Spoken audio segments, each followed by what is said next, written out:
Noir plasma chrome bleed. Unlocking knowledge, inspiring innovation, empowering curious minds.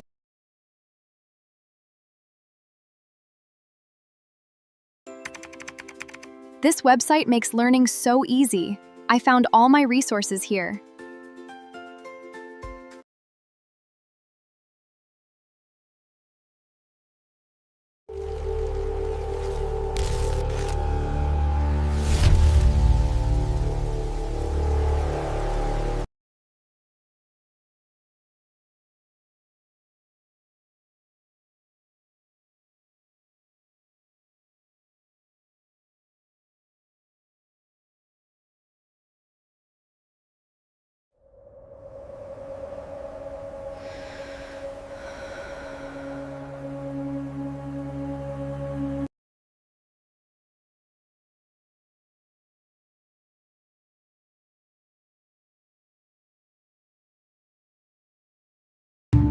Like what you share.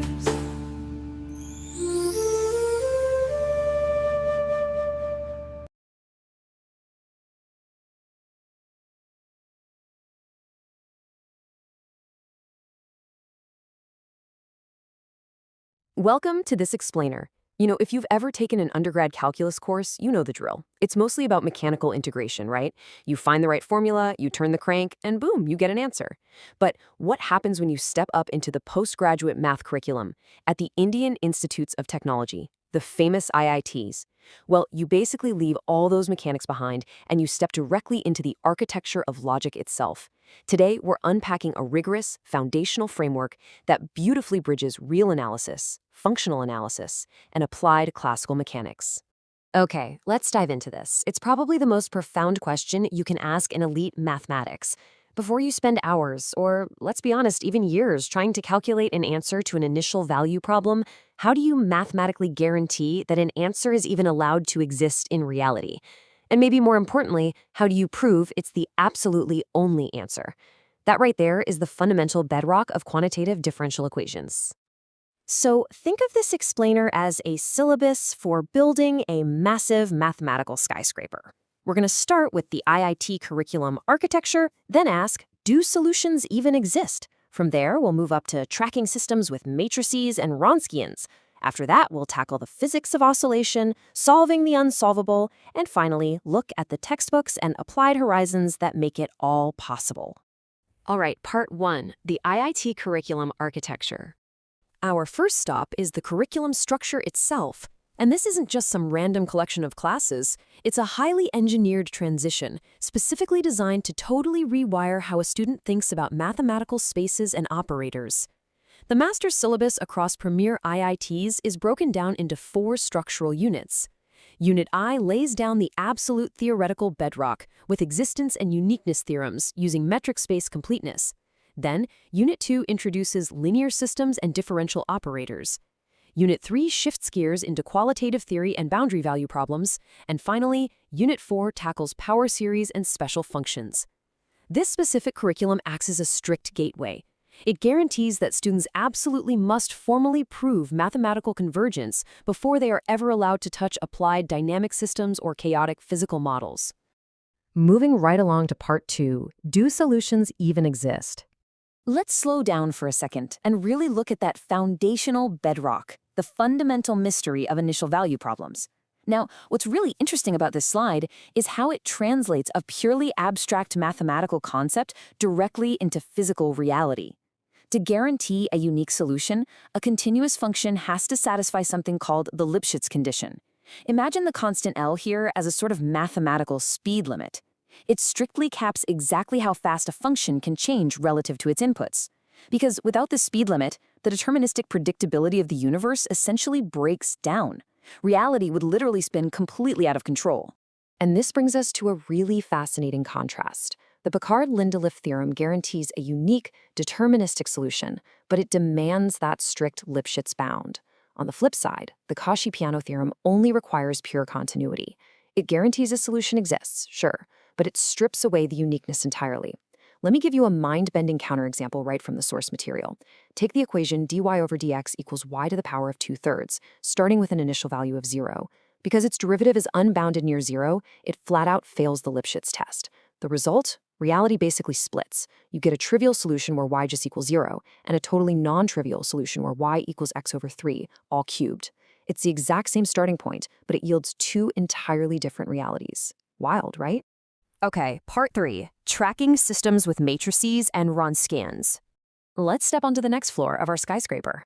Once we've actually proven that these dynamic, unique solutions exist, how on earth do we track them across multiple dimensions? Enter the fundamental matrix and the Wronskian. You know, physicists might just look at a system, start calculating, and, well, hope for the best. But mathematicians? They require a precise GPS to map the entire finite dimensional vector space. By arranging linearly independent solution vectors into columns, they form a fundamental matrix. Then the determinant of this matrix gives us our scalar Wronskian, which acts like a beacon, telling us exactly how the system is behaving. And here is the absolute magic of the Abele-Avil formula. The Wronskian at time t is equal to the initial Wronskian multiplied by an exponential factor. Now, because an exponential factor is strictly positive for all real-valued integrals, this formula dictates an absolute unbreakable rule. If the Wronskian is non-zero at just a single point in time, it is guaranteed to remain non-zero across the entire interval. The solution vectors remain beautifully independent forever. No exceptions. But hey, this isn't just abstract matrix algebra.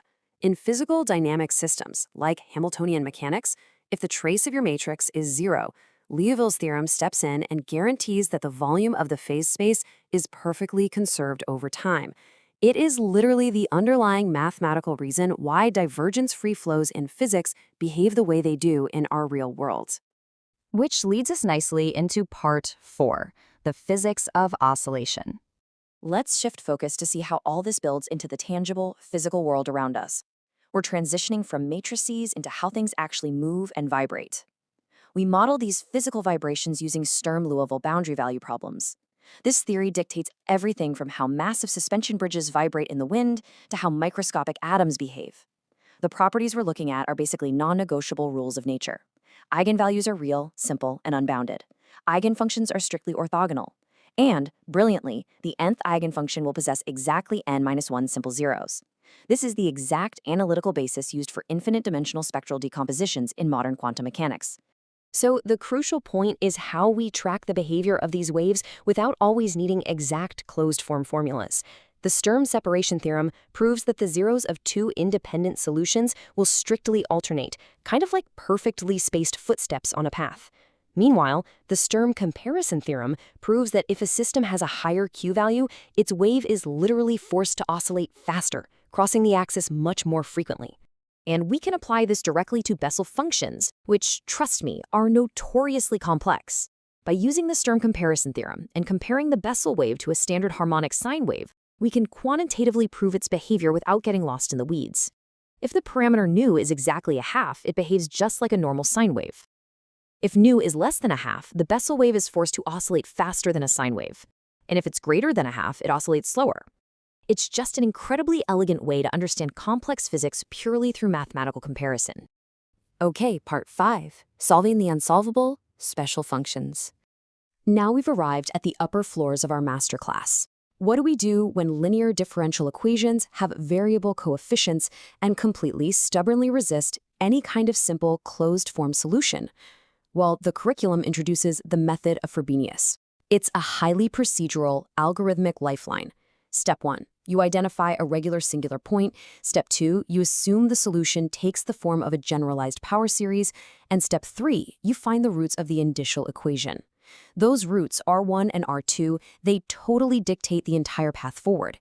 If the roots are equal, or even if they differ by an integer, it fundamentally changes the structure of the solution, often forcing you to introduce a logarithmic term just to make the math work out. And this brilliantly illustrates the exact special functions that are born from these complex power series. This right here is the language of advanced physics. Legendre polynomials handle spherical geometries, while Bessel functions manage cylindrical waves. But look closely at the bottom two. Hermite polynomials specifically govern quantum harmonic oscillators, and Laguerre polynomials handle the radio wave functions of central force hydrogen atoms. We are using pure series mathematics to literally define the basic building blocks of the universe. Finally, part 6, textbooks and applied horizons. For our finale, let's step off the theoretical whiteboard for a second and look at the actual tools of the trade, the dense, heavy reference textbooks that IAT students use to survive this rigorous curriculum. Consider this your secret elite reading list.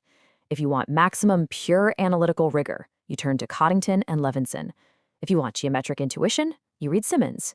Need a computational step-by-step framework? Ross is your guide. And when you are finally ready to tackle topological dynamics and chaotic nonlinear stability, you open The Preferred Text by Hirsch, Smale, and Devani. These books truly form the collective brain trust of the entire curriculum. And it brings us to this profound synthesis. Throughout this explainer, we've built a mathematical skyscraper together. We started way down at the deep bedrock of fixed-point theorems and continuous function spaces. We moved up through the structural supports of matrices and infinite-dimensional spectral decompositions. And we finally reached the penthouse, geometric phase space analysis capable of modeling actual chaotic fluid flows.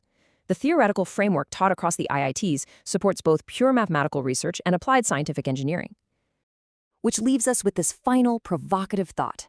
We saw earlier that deterministic classical mechanics relies entirely on the speed limits of Lipschitz continuation. So, what happens to our understanding of reality when the universe forces us to model physical systems that fundamentally break those rules? It's a question that sits at the very frontier of modern applied mathematics. Thank you so much for joining me on this explainer, and keep exploring.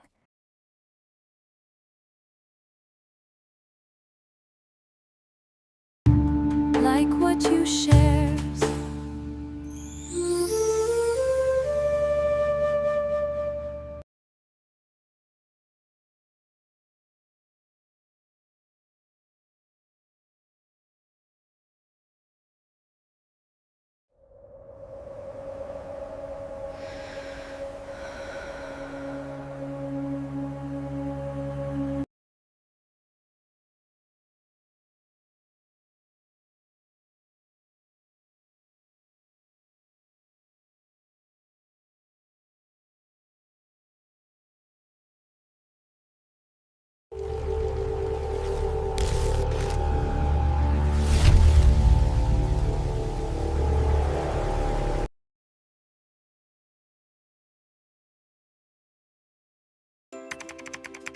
This website makes learning so easy. I found all my resources here.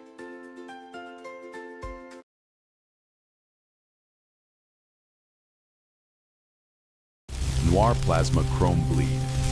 Unlocking knowledge, inspiring innovation, empowering curious mind.